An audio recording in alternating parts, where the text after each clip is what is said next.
ఇందిరమ్మ ఇళ్ల లబ్ధిదారుల ఎంపికలో కీలక పాత్ర పోషించే మొబైల్ యాప్ను నేడు ముఖ్యమంత్రి రేవంత్ రెడ్డి ప్రారంభించారు. కేంద్ర గృహ నిర్మాణ పథకాలకు అనుగుణంగా రాష్ట్ర ప్రభుత్వం ఈ యాప్ను రూపొందించింది. ఇదివరకే మహబూబ్ నగర్, నిజామాబాద్, భద్రాద్రి కొత్తగూడెం, మెదక్ జిల్లాల్లో ప్రయోగాత్మకంగా ఈ యాప్ను పరిశీలించారు. రేపటి నుంచి రాష్ట్ర వ్యాప్తంగా లబ్ధిదారుల ఎంపిక ప్రక్రియ ప్రారంభం కానుంది.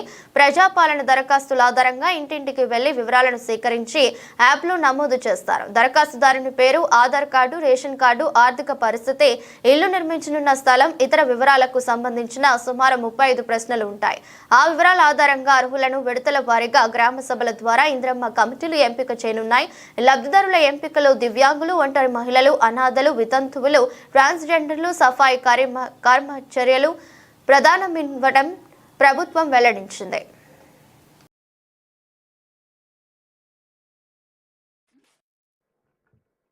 ఇందిరాగాంధీ గారు అదేవిధంగా ఆత్మగౌరవంతో బ్రతకాలి అనుకున్నప్పుడు సొంత ఇల్లు ఉండాలి, ఆ కళ నెరవేరాలి. ఆ కళ నెరవేరాలి అంటే మొదట ఇంటి పట్ట, ఇంటి స్థలం ఉండాలి. అందుకే ఏ ఊర్లో అయినా గుడి లేని ఊరు ఉండొచ్చేమో, కానీ ఇందిరమ్మ కాలనీ లేని ఊరు ఈ దేశంలోనే లేదు అని నేను గర్వంగా చెప్పగలను. ఎంత మారుమూల ప్రాంతానికి వెళ్ళినా,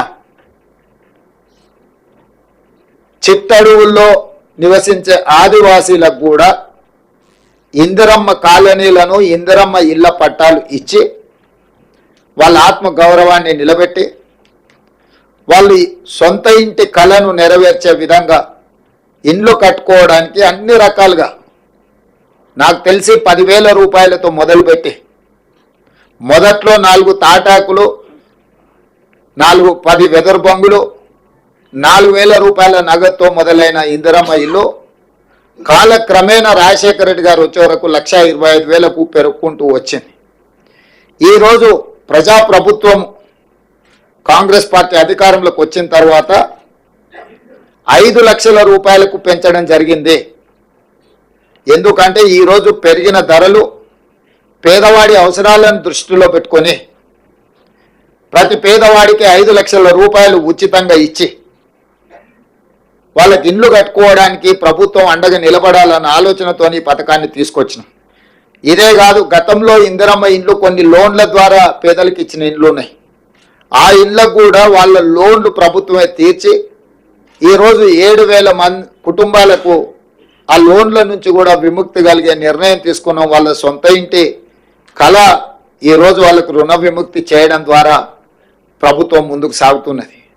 అందుకే ఈరోజు గృహ నిర్మాణ శాఖ మంత్రివర్యులు పొంగులేటి శ్రీనివాసరెడ్డి గారు ప్రజాపాలనలో గ్రామ సభల ద్వారా సేకరించిన అప్లికేషన్లను విశ్లేషించడమే కాకుండా అర్హులైన అందరి వివరాలను కేంద్ర ప్రభుత్వానికి అందించి కేంద్ర ప్రభుత్వం నుంచి రావాల్సిన నిధులను రాబట్టుకునే కార్యక్రమాన్ని చేపట్టడమే కాకుండా ఈ కార్యక్రమం లక్ష్యం ఎంత గొప్పదైనా అమలులో లోపాలు ఉంటే పూర్తిగా ప్రభుత్వ విశ్వసనీయత దెబ్బతింటుంది, పేదవాళ్ళకు అన్యాయం జరుగుతుందన్న ఆలోచనతోటి ఒక గొప్ప లక్ష్యంతో ప్రజాపాలనలో వచ్చిన అప్లికేషన్లు పరిశీలించడమే కాకుండా సాంకేతిక నైపుణ్యాన్ని, ఆర్టిఫిషియల్ ఇంటెలిజెన్స్ను జోడించి ఏ ఒక్క ఇల్లు కూడా అనర్హులకు అందకూడదు, అర్హులైన వాళ్ళకే ఇల్లు చెందాలి అన్న ఆలోచనతో నూతనంగా ఒక యాప్ తీసుకొచ్చి ఆర్టిఫిషియల్ ఇంటెలిజెన్స్ ద్వారా ప్రతి స్థాయిలో, పునాది స్థాయిలో, గోడల స్థాయిలో,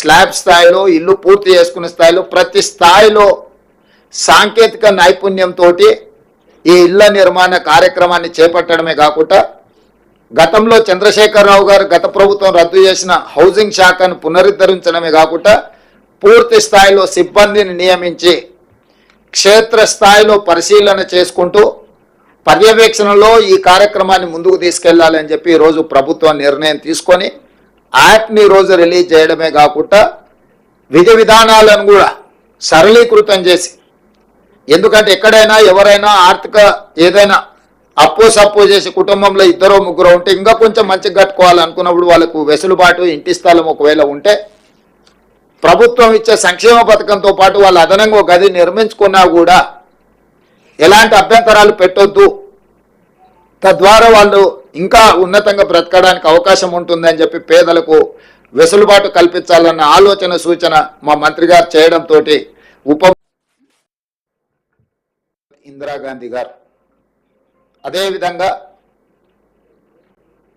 ఆత్మ గౌరవంతో బ్రతకాలి అనుకున్నప్పుడు సొంత ఇల్లు ఉండాలి, ఆ కళ నెరవేరాలి. ఆ కళ నెరవేరాలి అంటే మొదట ఇంటి పట్ట, ఇంటి స్థలం ఉండాలి.